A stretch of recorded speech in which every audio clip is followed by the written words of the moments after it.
Hello, আসসালামু আলাইকুম viewers. আমি সুমায়াজ কিচেন থেকে সুমায়া বলছি। আজকে আপনাদের তৈরি করে দেখাবো আমের পুডিং। এটি তৈরি করা খুবই সহজ, দেখতেও অনেক সুন্দর, খেতেও দারুণ মজা। চলুন দেখে নেওয়া যাক এর জন্য যা যা উপকরণ লাগছে। প্রথমে আমি একটি ফ্রাই প্যানে 2 কাপ দুধ দিয়ে দিচ্ছি।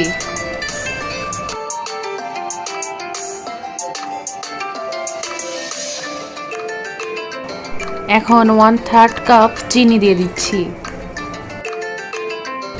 1 টেবিল চামচ আগার আগার পাউডার দিয়ে দিচ্ছি। এই আগার আগার পাউডারের কারণে মিশ্রণটি জমে যাবে। মিশ্রণটি অনবরত নাড়তে হবে, না হলে মিশ্রণটি নিচে লেগে যাওয়ার সম্ভাবনা থাকে। এই জন্য অনবরত নাড়তে হবে। আগার আগার পাউডারের কারণে মিশ্রণটি সেট হয়ে যাবে। মিশ্রণটি ঘন হয়ে আসা পর্যন্ত অপেক্ষা করছি। মিশ্রণটি ঘন হয়ে এসেছে, এখন নামিয়ে নিব।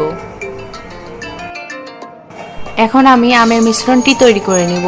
এখানে আমি 2 কাপ আমের পিউরি দিয়ে দিচ্ছি। 1/3 কাপ চিনি দিয়ে দিচ্ছি। 1 টেবিল চামচ আগার আগার পাউডার দিয়ে দিচ্ছি। এখন মিশ্রণটি ভালোভাবে জাল করে নিব। বেশি জাল করে নেওয়া যাবে না, আগার আগার পাউডারের কারণে মিশ্রণটি 2 মিনিটেই রেডি হয়ে যাবে। মিশ্রণটি বেশি ঘন করে নেওয়া যাবে না। মিশ্রণটি 5 মিনিট জাল করে নেওয়া হয়ে গিয়েছে, এখন নামিয়ে নিব। এখন আমি মিশ্রণটি সেট করে নিব। একটি বাটিতে 2 কাপ দুধের মিশ্রণটি দিয়ে দিচ্ছি।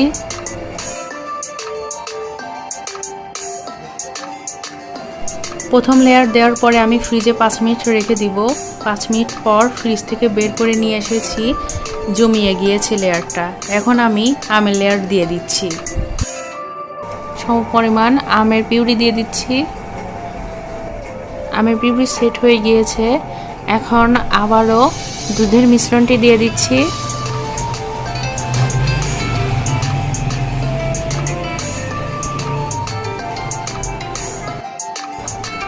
দুধের মিশ্রণটি সেট হয়ে গিয়েছে, এখন আবারও আমের পিউরি দিয়ে দিচ্ছি।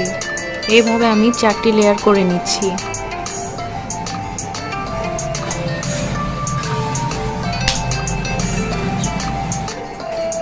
এখন ঢাকনা দিয়ে ঢেকে দিচ্ছি। 15 মিনিটের জন্য ফ্রিজে রেখে দিব।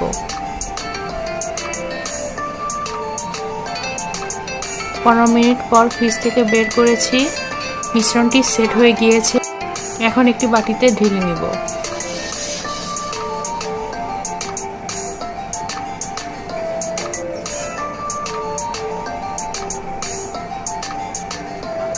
ঢেলে নেওয়া হয়ে গিয়েছে, এখন চারপাশ কেটে দেখিয়ে দিচ্ছি কতটা সফট হয়েছে।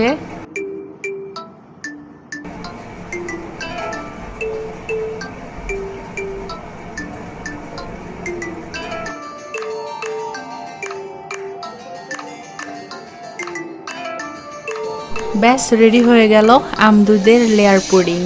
আপনারাও ট্রাই করবেন। ধন্যবাদ সবাইকে।